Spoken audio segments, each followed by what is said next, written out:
السلام علیکم ورحمۃ اللہ وبرکاتہ۔ الحمد للہ رب العالمین والصلاة والسلام علی رسولہ الکریم، اما بعد، اعوذ باللہ من الشیطان الرجیم، بسم اللہ الرحمن الرحیم۔ رب اشرح لي صدری ویسر لي امری واحلل عقدۃ من لسانی یفقهوا قولی۔ محترم صدر اجلاس، اسٹیج پر تشریف فرما علماء کرام، حاضرین اور پردہ نشین اسلامی ماں اور بہنوں، ابھی تک آپ لوگ بدشگونی، بدفعلی اور نحوست کے متعلق بہت سی باتیں سن رہے تھے، اور آج کے اجلاس کے لیے جو موضوع منتخب کیا گیا ہے وہ ہے اسی کی ضد اچھا شگن، نیک فعل، اچھی امید، اس کا شریعت میں کیا حکم ہے۔ صحیح بخاری اور صحیح مسلم کی روایت ہے، اللہ کے رسول صلی اللہ علیہ وسلم نے فرمایا، لا عدوا، ایک کی بیماری دوسرے کو نہیں لگتی، ولا طیارہ، اور بدشگونی، نحوست، بدفعلی کی کوئی حقیقت نہیں ہے۔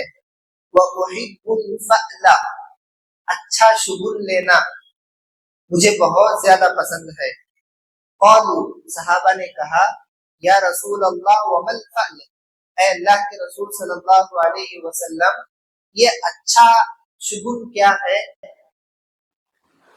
تو اللہ کے رسول صلی اللہ علیہ وسلم نے فرمایا، الکلمۃ الطیبہ، اچھی بات یہ اچھا شگن ہے، اچھی بات یہ اچھا فعل ہے۔ جیسے تکلیف کے موقع پر آپ ایسی بات کہیں جس سے اطمینان ملے، جس سے سکون ملے، جس سے ہمت ملے، تو یہ بات اچھا شگن ہے۔ اچھے شگن اور برے شگن کے درمیان فرق کو سمجھنے کے لیے ان کے درمیان جو فرق ہے، سب سے پہلے وہاں سے میں اپنی گفتگو کا آغاز کرنا چاہوں گا۔ یہ بدشگونی، بدفعلی، نحوست حرام ہے۔ اچھا شگن، اچھا فعل لینا، اللہ سے اچھا گمان رکھنا، یہ نبی کریم صلی اللہ علیہ وسلم کی سنت ہے اور مستحب کام ہے۔ اللہ کے رسول صلی اللہ علیہ وسلم نے فرمایا، الطیرۃ شرک، بدشگونی لینا، بدفعلی لینا یہ شرک ہے۔ اہل علم نے بتایا کہ یہ شرک اصغر ہے، مگر اچھے شگن کے بارے میں اللہ کے رسول صلی اللہ علیہ وسلم کہتے ہیں، یعجبنی الفعل، مجھے اچھا لگتا ہے اچھا شگن لینا۔ تو نبی کی سنت ہے، ایک مستحب کام ہے اچھا شگن لینا۔ اور برا شگن جو ہوتا ہے، بدفعلی جو ہوتی ہے، یہ اللہ تبارک و تعالیٰ کے ساتھ انسان برا گمان پالے تو اس کے نتیجے میں بدفعلی آتی ہے۔ اللہ کے ساتھ برا گمان رکھے، اللہ کے بارے میں برا سوچے تو نتیجے میں بدشگونی پیدا ہوتی ہے۔ مگر اچھے شگن کا معاملہ یہ ہے کہ اللہ تبارک و تعالیٰ کے ساتھ حسن ظن جب انسان پالتا ہے تو نتیجے میں اچھے شگن کی کیفیت انسان کے اندر پیدا ہوتی ہے۔ اسی طرح برا شگن انسان کو پریشان کرتا ہے، برا شگن انسان کو ڈراتا ہے اپنے مستقبل کے حوالے سے کہ میرے ساتھ کچھ خراب ہوگا۔ مگر اچھے شگن جو ہوتا ہے، اچھا شگن انسان کو ہمت دیتا ہے، انسان کو امید دیتا ہے، انسان کو یہ بتاتا ہے کہ کل میرے ساتھ اچھا ہوگا۔ یہ فرق ہے اچھے شگن اور برے شگن میں۔ اور برے شگن اچھے شگن میں بنیادی فرق یہ بھی ہے کہ جو برا شگن ہوتا ہے وہاں پر انسان کا عقیدہ ہوتا ہے کہ اگر بلی راستہ کاٹ لے تو میرا کام برا ہی ہوگا، اگر کوا آ کر بیٹھ جائے تو میرے گھر میں کچھ بلا آئے گی ہی، سفر کے مہینے میں شادی کروں گا، میاں بیوی میں محبت نہیں رہے گی۔ وہاں پر عقیدہ کام کرتا ہے۔ مگر اچھے شگن میں یہ ہوتا ہے کہ کوئی عقیدہ کام فرما نہیں ہوتا۔ اچھے شگن میں انسان جو ہے اللہ تبارک و تعالیٰ سے امید باندھتا ہے، اللہ تعالیٰ کے متعلق ایک اچھی سوچ رکھتا ہے کہ میرا نام مثال کے طور پر محبوب ہے، تو اچھا شگن میں یہ لیتا ہوں کہ اس نام کی وجہ سے اللہ تبارک و تعالیٰ میری محبت لوگوں کے دل میں پیدا کرے گا. تو اچھے شگن برے شگن میں یہ فرق ہے. اور مثالوں کے ذریعے اور میں واضح کروں کہ برا شگن کیا ہے. بلی اگر راستہ کاٹ لے میرا کام نہیں ہوگا. اگر کوا میرے گھر پر آ کر بیٹھے گھر میں بلا آئے گی. رات میں جو ہے ناخن کاٹوں یا جھاڑوں تو گھر میں جو ہے خوشیاں ختم ہو جائے گی. یہ ساری جو ہے بدشگونی ہے. اچھا شگن کیسا ہے میں سیرت سے ایک حوالہ دوں. جب صلح حدیبیہ کا موقع تھا. صلح حدیبیہ کا موقع کیا ہے؟ صحابہ مدینے سے نکلتے ہیں اللہ کے رسول صلی اللہ علیہ وسلم کی قیادت میں مکے کی طرف عمرہ کرنے کے لیے. مگر مکے والے صحابہ اور اللہ کے رسول صلی اللہ علیہ وسلم کو حدیبیہ کے مقام پر روک دیتے ہیں اور کہتے ہیں کہ تم مکے میں داخل ہو نہیں سکتے. صحابہ وہیں پر بیٹھے ہوئے ہیں. اللہ کے رسول صلی اللہ علیہ وسلم انتظار کر رہے ہیں کہ مسئلہ حل ہو اور مسلمان عمرہ کر کے واپس جائے. تو مکے والوں کی طرف سے مکے والے ایک شخص کو بھیجتے ہیں جن کا نام ہے سہیل, جو آگے چل کر مسلمان ہوئے. سہیل بن عمرو رضی اللہ عنہ مکے والوں کی طرف سے آتے ہیں اللہ کے رسول صلی اللہ علیہ وسلم سے بات کرنے کے لیے. جیسے ہی اللہ کے نبی حضرت سہیل کو دیکھتے ہیں تو ان کے نام سے اچھا شگن لے کر کہتے ہیں لقد سہول لکم امرکم. اب سہیل آ گئے ہیں, تمہارا معاملہ سہل ہو جائے گا, آسان ہو جائے گا. سہیل کا مطلب ہے آسانی پیدا کرنا. سہیل آئے ہیں, ہم جو تکلیف میں ہیں, پریشان ہیں, دور سے آئے ہوئے عمرے کے لیے نہیں جانے دے رہے ہیں, ہم تکلیف میں ہیں, مگر سہیل آئے ہیں تو ہم جو ہے اس سے اچھا شگن لیتے ہیں کہ شاید ہمارا معاملہ آسان ہو جائے. تو یہ ہوتا ہے اچھا شگن اور بد شگن. تو بنیادی فرق یہ کہ بد شگونی شرک ہے, شرک اصغر ہے. اچھا شگن لینا مستحب ہے اور اللہ کے رسول صلی اللہ علیہ وسلم کی سنت ہے. اب ہم چاہتے ہیں کہ معاشرے سے بدفعلی ختم ہو, ہم چاہتے ہیں کہ معاشرے سے نحوست ختم ہو, بدشگونی ختم ہو. اور ابھی آپ نے سنا کہ ہم جو اتنا اپڈیٹڈ ہونے کے باوجود, اتنا اپ گریڈ ہونے کے باوجود, اتنا تعلیم عام ہونے کے باوجود یہ چیز ختم نہیں ہو رہی. تو ایک طریقہ اسے ختم کرنے کا یہ ہے کہ لوگوں کے اندر اچھا شگن لینے کی جو سنت ہے, اچھا شگن لینے کا جو کام ہے اسے ہم عام کریں تو دھیرے دھیرے بدشگونی انشاءاللہ ختم ہو جائے گی. اب اچھا شگن لینے کو کیسے ہم پیدا کریں گے معاشرے کے اندر؟ تو اچھا شگن آتا کہاں سے ہے وہ چیز ہم پیدا کریں گے. اچھا شگن آتا کہاں سے ہے, نیک فالی آتی کہاں سے ہے وہ ہم پیدا کریں گے. تو جب ہم شریعت پر غور کرتے ہیں تو معلوم ہوتا ہے کہ نیک فالی اور اچھا شگن لینا اللہ تبارک و تعالیٰ کے ساتھ حسن ظن سے آتا ہے. جو بندہ اللہ تبارک و تعالیٰ سے اچھا گمان رکھتا ہے نتیجے میں زندگی میں ہر وقت وہ اچھا شگن لیتا ہے. جو اللہ تبارک و تعالیٰ کے ساتھ حسن ظن رکھتا ہے اس کے نتیجے میں انسان جو ہے اپنی زندگی میں ہمیشہ نیک فال لیتا ہے, مثبت اور پازیٹیوٹی اس کی زندگی میں رہتی ہے, نیگیٹیوٹی ختم ہو جاتی ہے. تو ہم اللہ تبارک و تعالیٰ کے ساتھ حسن ظن کو پیدا کریں. اور یاد رکھیے کہ اللہ تعالیٰ کے ساتھ جو اچھا گمان رکھنا ہے, اللہ تبارک و تعالیٰ کے ساتھ جو حسن ظن رکھنا ہے, اگر کسی مومن بندے کو اللہ تعالیٰ کے ساتھ حسن ظن مل جائے تو یقین جانیے اس سے بڑی نعمت کوئی ہو ہی نہیں سکتی. زندگی میں اللہ سے اچھا گمان ہے تو ہماری زندگی خوشحال گزرے گی. ہر جو ہے مرحلے میں ہم کہیں گے کہ اللہ معاملے کو صحیح کر دے گا, اللہ معاملات کو سدھار دے گا, اللہ جو ہے دینے والا ہے. یہ چیز ہمارے دلوں میں آئے گی تو اللہ تعالیٰ کے حسن ظن, اللہ تعالیٰ کے ساتھ حسن ظن اللہ تبارک و تعالیٰ کی بہت بڑی نعمت ہے. حضرت عبداللہ ابن مسعود رضی اللہ عنہ کہا کرتے تھے واللہ الذی لا الہ الا ہو, اللہ کی قسم جس کے علاوہ کوئی حقیقی معبود نہیں, ما اعطی عبد مؤمن شیئا خیرا من حسن الظن باللہ, کسی مومن بندے کو اللہ تعالیٰ کے ساتھ حسن ظن سے بہتر کوئی چیز عطا ہی نہیں کی گئی. اللہ تعالیٰ کے ساتھ حسن ظن سے بہتر کسی مومن بندے کو کوئی چیز ملی ہی نہیں. تو اللہ کے ساتھ حسن ظن اللہ تبارک و تعالیٰ کی بہت بڑی نعمت ہے. اتنی بڑی نعمت ہے کہ اللہ کے رسول صلی اللہ علیہ وسلم اپنی دعاؤں کے اندر اللہ تعالیٰ کے ساتھ حسن ظن مانگا کرتے تھے. امام اوزاعی رحمہ اللہ سے یہ دعا نقل ہے کہ اللہ کے رسول صلی اللہ علیہ وسلم اس دعا کا اہتمام کرتے تھے. وہ کیا دعا ہے؟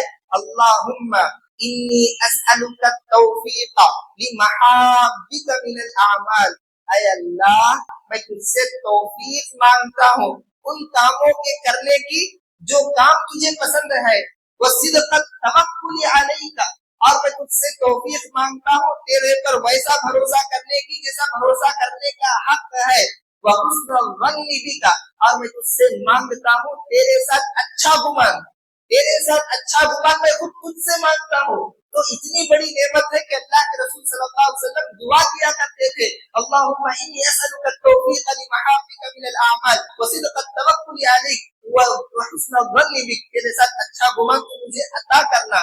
تو اللہ تعالیٰ کے ساتھ اچھا گمان رکھنا بہت بڑی نعمت ہے، اور اللہ کے ساتھ اچھا گمان ہمارے ایمان کی علامت ہے۔ جو منافق ہوتے ہیں، جو مشرکین ہوتے ہیں، ان کی خرابی یہ ہے کہ اللہ کے متعلق ہمیشہ بدگمانی رکھتے ہیں، اللہ کے متعلق ہمیشہ برا سوچتے ہیں۔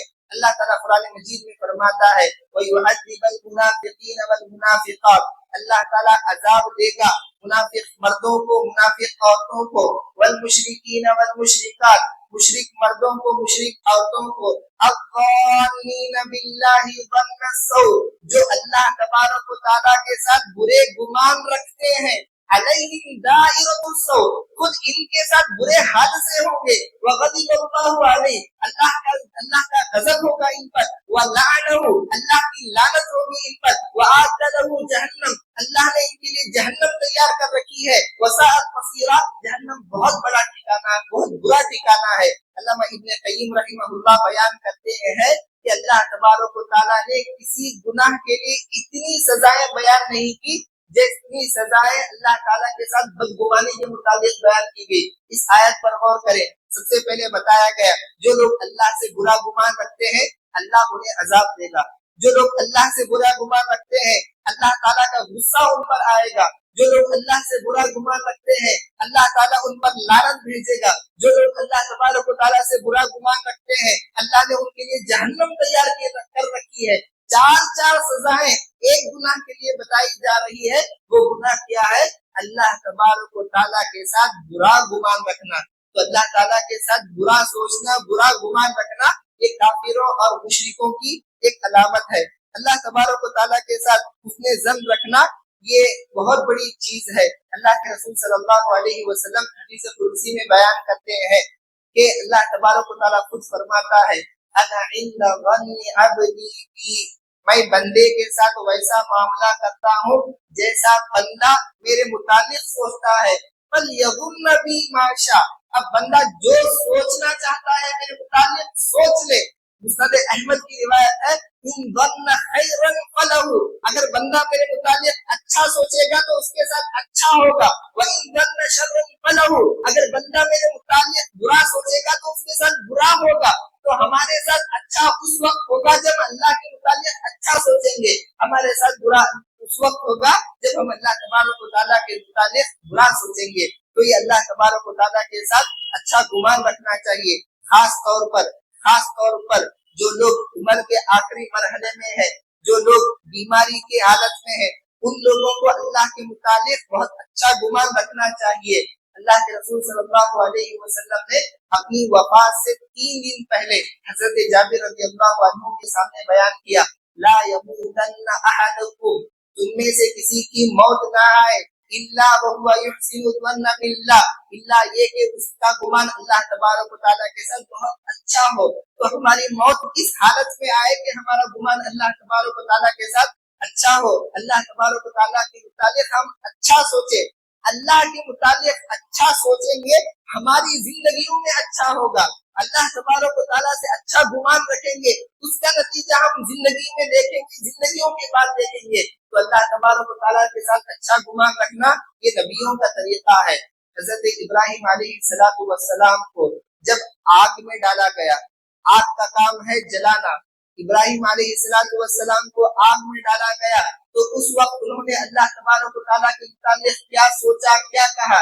فرمایا حسبنا اللہ، اللہ میرے لیے کافی ہے، ونعم الوکیل، اور اللہ کی ذات بہت بہتر ہے بھروسہ کرنے کے لیے، تو اللہ میرے لیے کافی ہے، اللہ ہی پر میں بھروسہ رکھوں گا۔ تو اللہ کے متعلق انہوں نے اچھا سوچا، تو اللہ نے کیا کیا؟ اللہ نے آگ سے کہا یا نار، اے آگ